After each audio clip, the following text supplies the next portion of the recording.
Hello दोस्तों, एक बार फिर से स्वागत है आपका सक्सेस पॉइंट आगरा में। और आप देख रहे हैं प्रीवियस ईयर के पेपर सीरीज। तो आज हम देख रहे हैं एमएड थर्ड सेमेस्टर के प्रीवियस ईयर के पेपर। आज हमारा पेपर नंबर है 303, यानी कि तीसरा पेपर। तो तीसरे पेपर का जो पेपर नंबर होता है J861 होता है, जैसा कि आप देख पा रहे हैं। एमएड थर्ड सेमेस्टर का जो एग्जामिनेशन सेशन हमने लिया है वो लिया है 2015-17 का, और इसका पेपर का शीर्षक है teachers education issue and challenges, और इसको हिंदी में बोलते हैं शिक्षक शिक्षा मुद्दे एवं चुनौतियाँ।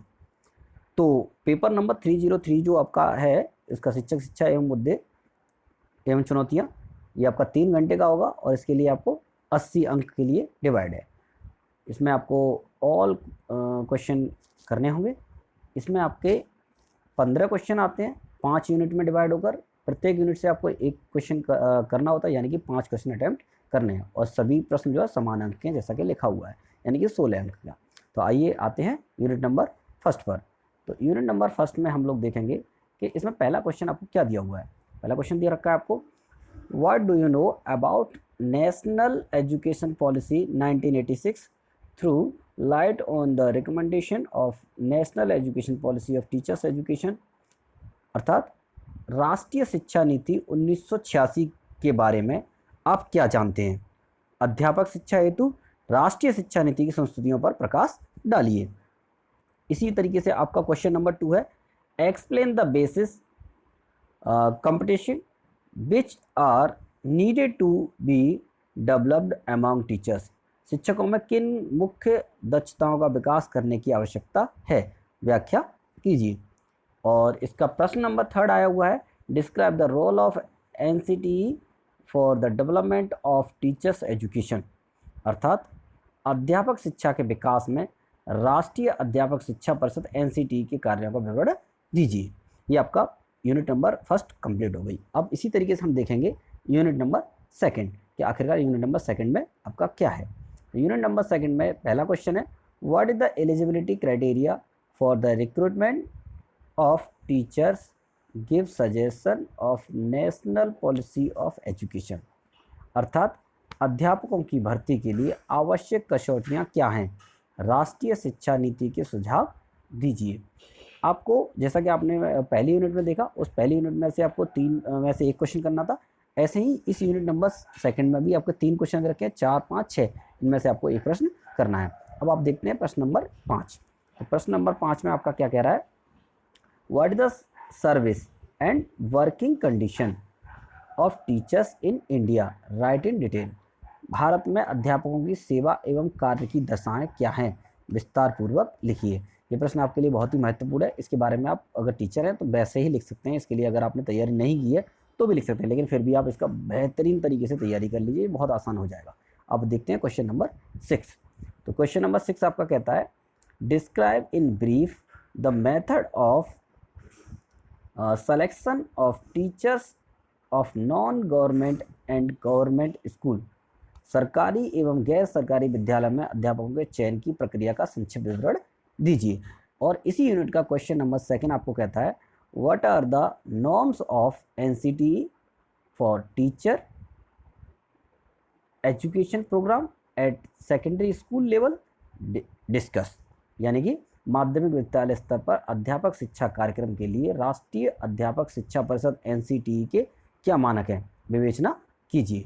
और इसी यूनिट का क्वेश्चन नंबर 8 है आपका, what are the basis for improving teacher education programme in the light of NCTE, describe.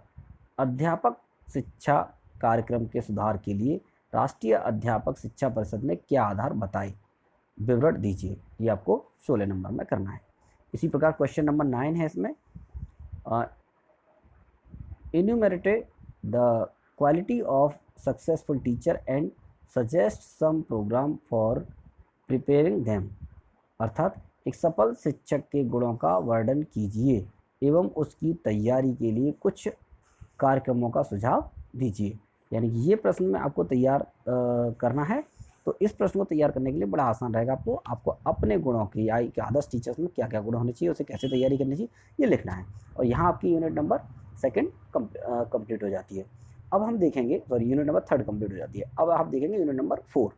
Unit number 4 में है question number 10, explain the problem of teacher education in India, यानी कि भारत में अध्यापक शिक्षा की समस्याओं की व्याख्या कीजिए। भारत में अध्यापक शिक्षाओं में क्या क्या समस्याएं हैं वो आपको विस्तार से लिखना है। इसी प्रकार क्वेश्चन नंबर 11 कह रहा है, what are the various agencies और institute for in the service teacher education in India, Bharat में सेवारत अध्यापक शिक्षा के लिए कौन कौन सी संस्थाएं एवं साधन हैं बताइए। और इसी यूनिट का क्वेश्चन नंबर 12 आपको कहता है, discuss the planning and exciting structure of in service teacher education, अर्थात सेवारत अध्यापक शिक्षा की योजना एवं वर्तमान संरचना की विवेचना कीजिए। यानी कि यूनिट नंबर 4 में से आपको ये 3 क्वेश्चनों पर डिस्कशन करना है और इन 3 में से आपको कोई सा भी एक प्रश्न बताना है।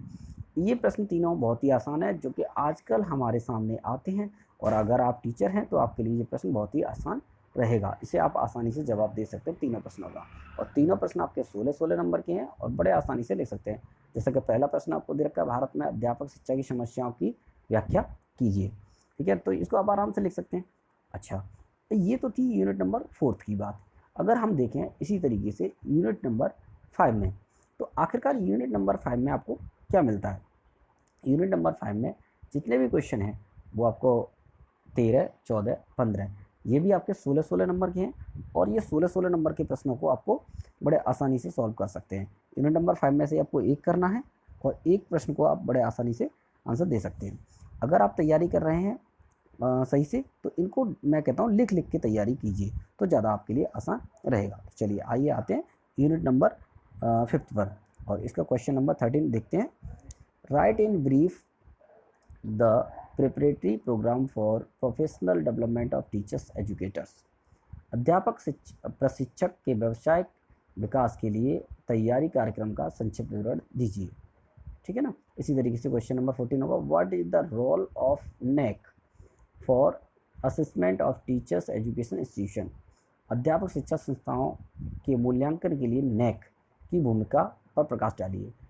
ठीक है, नेक के बारे में मैं आपको बता दूं, नेक जो टीम होती है वो भारत की जितनी भी यूनिवर्सिटी हैं उस यूनिवर्सिटी से अटैच कॉलेजों का निरीक्षण करती है, और निरीक्षण के आधार पर उन्हें ग्रेड प्रदान करती है कि कौन सी कॉलेज में या कौन सी यूनिवर्सिटी में किस ग्रेड के स्तर की व्यवस्थाएँ हैं। ठीक है ना, इस पर आपको पूरा विवरण लिखना है। अब इसी तरीके से क्वेश्चन नंबर 15 देखेंगे, discuss the code of professional ethics of teachers, अर्थात शिक्षकों के व्यावसायिक नैतिक आचरण की विवेचना कीजिए। नैतिक आचरण के बारे में आपको इस पर लिखना है। ये प्रश्न आपके लिए बहुत ही आसान हो जाएगा, और इस प्रश्न में आप केवल और केवल यानी कि इसके टीचर को आपको जोड़ना है उसके व्यवसाय से, यानी कि प्रोफेशनल टीचर को आप कैसे देखते हैं।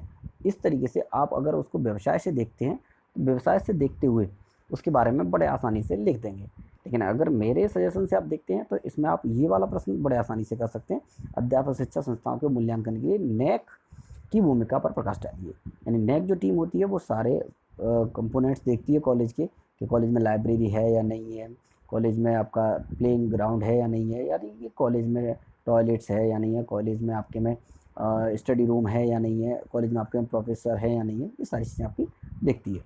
तो इस तरीके से हमारा ये 5 यूनिट कंप्लीट हो जाती है, और आप इस 5 यूनिटों को आराम से कर सकते हैं। तो आपके सभी एग्ज़ाम के लिए हम ऑल द बेस्ट कहेंगे, और आप अपने एग्ज़ाम को अच्छे से दीजिए। ठीक है ना, आप इनको कर सकते हैं। अगर आपको और कोई पेपर चाहिए तो आप हमें कमेंट बॉक्स में लिख सकते हैं। ठीक है ना, अगर आपको वीडियो अच्छी लगी है तो प्लीज़ चैनल को सब्सक्राइब कर लीजिए, जिससे कि आगे आपको सारे पेपर मिल सकें।